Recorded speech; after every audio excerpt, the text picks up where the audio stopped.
Alexander Volkanovski and Movsar Evloev are leaving nothing behind in camp. Both men are fully locked in, pushing their bodies to the limit and preparing for war. With UFC 333 set for the 24th of October 2026, every brutal session is building toward one moment: fight night. Volk wants to prove he still belongs at the top, while Evloev is training like a man determined to finally take his throne. Two elite camps, one massive collision, and only one man will walk out with his hand raised. Alexander Volkanovski is turning his UFC 333 camp into a brutal grind, lifting heavy weights and building serious fight night power. He's also tearing through intense pad work sessions, sharpening his speed, timing, and combinations with every strike. Volk is clearly leaving nothing in the tank. October 24 could unleash a completely locked-in version of the former champion.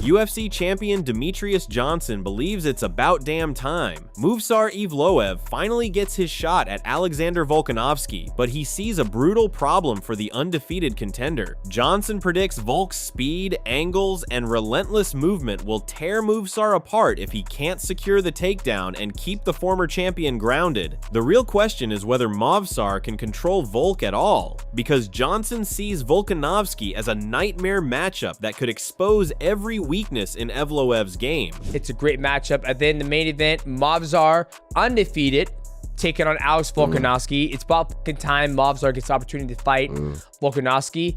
I think Volkanovski tears him apart. I think he's gonna be too fast. Yeah. The angles, the inside.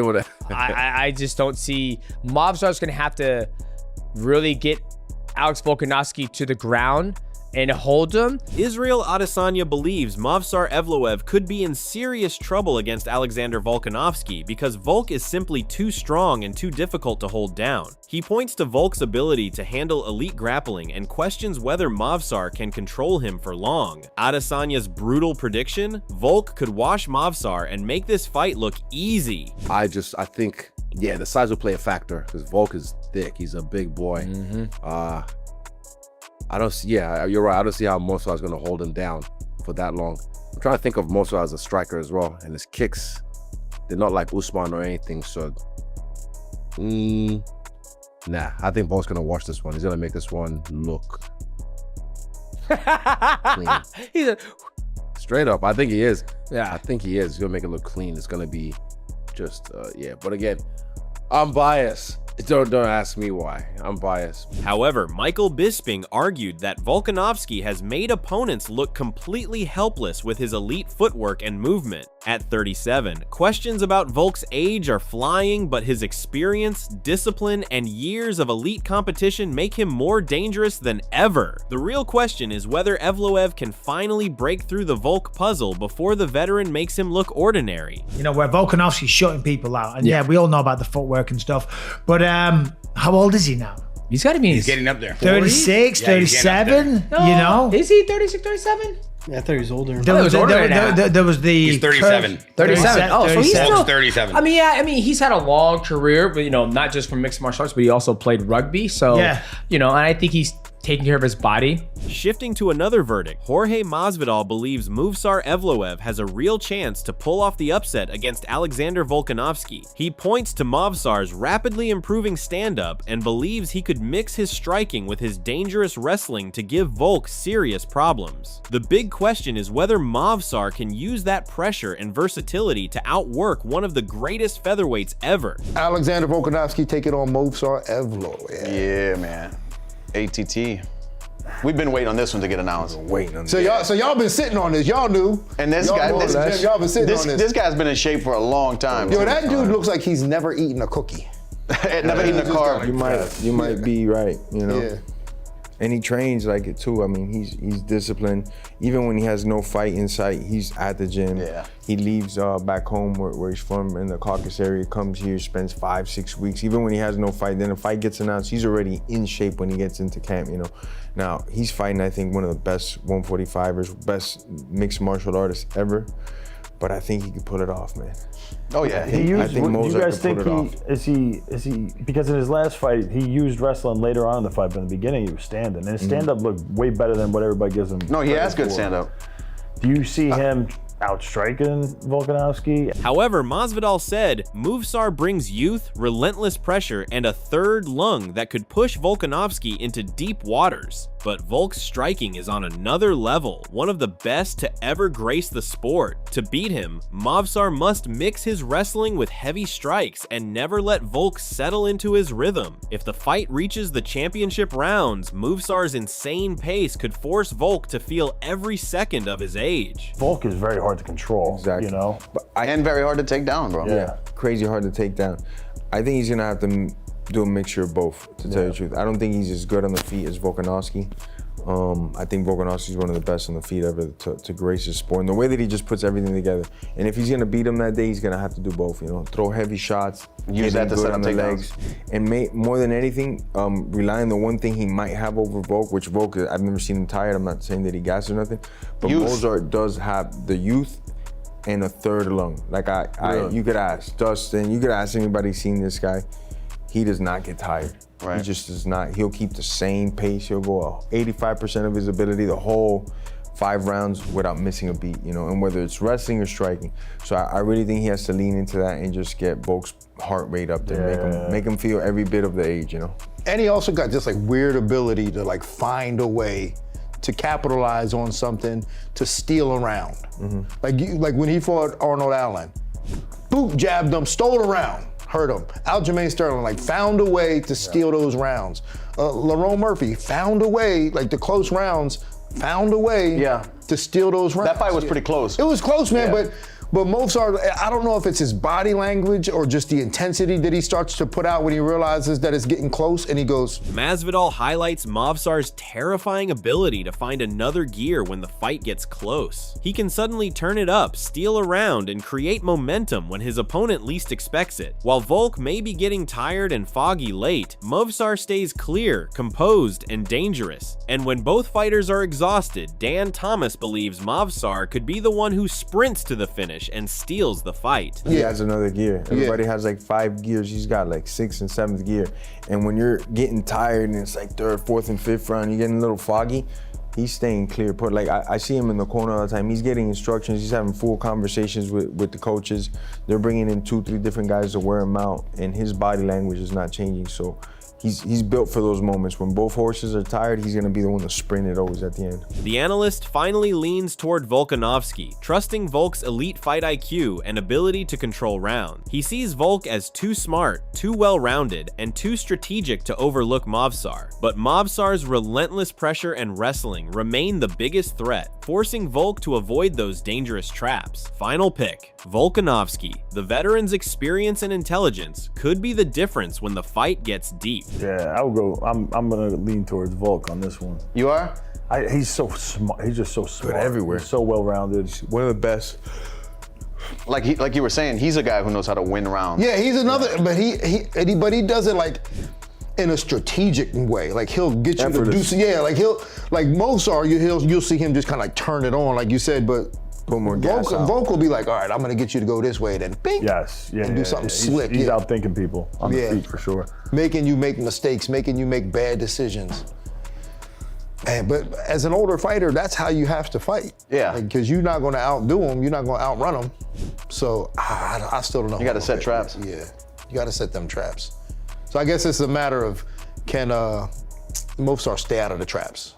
Yeah, because Diego, when he fought Diego these last 2 times, he had to stay out of, the pocket really and not get hit with a big shot. That was probably where he was going to lose that fight. In this one, it's not so much that, it's the takedowns, right? Like he gets taken down, that's really the problem. Lucas Tracy sees this fight coming down to one brutal question: who can impose their game and win the striking exchanges? He believes Evloev may score takedowns, but there's no way he can keep Volkanovski controlled for long. That means Volk's elite striking, movement, and ability to win rounds could become the deciding factor. Tracy's message is clear: if Evloev can't dominate on the ground, Volk has the advantage where this fight matters most. I think the deciding factor of this fight is going to be who's the better striker and who's going to win on points. And since Movsar Evloev doesn't have a fraction of the finishing ability of Diego Lopez, whether that's on the ground or on the feet, he's going to have to win on points. And yeah, he may be able to mix it up and have a couple of takedowns in this fight, but there's no way he's holding Volk down. Not gonna happen. Lucas Tracy believes Volkanovski's relentless pace will start breaking Evloev down as the fight moves deeper. He expects Evloev to burn huge energy trying to control Volkanovski, especially when his takedowns keep getting stuffed. By the later rounds, Tracy sees Evloev exhausted, damaged, and struggling to recreate any early grappling success. And that's when Volkanovski takes over, turning the fight into a brutal striking battle and hunting for the finish. Any kind of exchange where Movsar is going to be exerting himself to hold Volk down or to have a dominant position on the ground, which is going to be damn near impossible. Even if he does get a dominant position in round one, it's going to get harder to do that as the fight goes on. It's going to get to the point to where it's damn near impossible for him to do that. And even thinking about doing that, you're going to be fully aware that you're going to expend a ton of energy. And if you fail a takedown, you've got 3 minutes where Volk is stalking you down, and it looks like Volkanovski against Makhachev in round 5 of their fight, where Volkanovski was really then starting to push that crazy pace and Makhachev looked to be getting tired. I think we see that a lot sooner in this fight. I think instead of Volkanovski starting to take over in round 5 like he did against Makhachev, it took him that long to really start to take over. Movsar is smaller, he doesn't have the same strength, doesn't have the same submission threat, doesn't have the same power, doesn't have the same skill on the feet. I think we see that in round 3. Lucas Tracy sees Movsar Evloev starting to fade badly as the fight reaches the middle rounds. After absorbing damage and burning energy on failed takedowns, Evloev could be completely exhausted by round 4. That's when Tracy expects Alexander Volkanovski to smell blood and start taking over the fight. In his prediction, Volkanovski's pressure and experience will overwhelm Evloev down the stretch. I think we're going to see an exhausted Movsar Evloev in the middle of this fight by at least round 4. And I think then Volk's really going to start to take over. That's my prediction, because Volk is super confident about this fight. Wrapping it up, Lucas Tracy says Volkanovski isn't looking for excuses. He wants Evloev to bring his absolute best. He's basically daring Evloev to lean on his grappling and test Volkanovski where he believes he can handle it. Volk's message is clear: don't abandon your game plan just to survive. Bring the wrestling and come fight. Tracy sees Volkanovski ready to force Evloev into striking exchanges whether he likes it or not. It's a ruthless challenge. Bring your A game, because Volk believes he's prepared to shut it down. He was talking about how I wanted to show everyone my striking and I wanted to make sure I was somewhat entertaining, and Volk was like, listen, no excuses. I want you to do your A game. Don't come at me trying to strike. I'm going to make you strike with me. I'm going to force you to strike with me.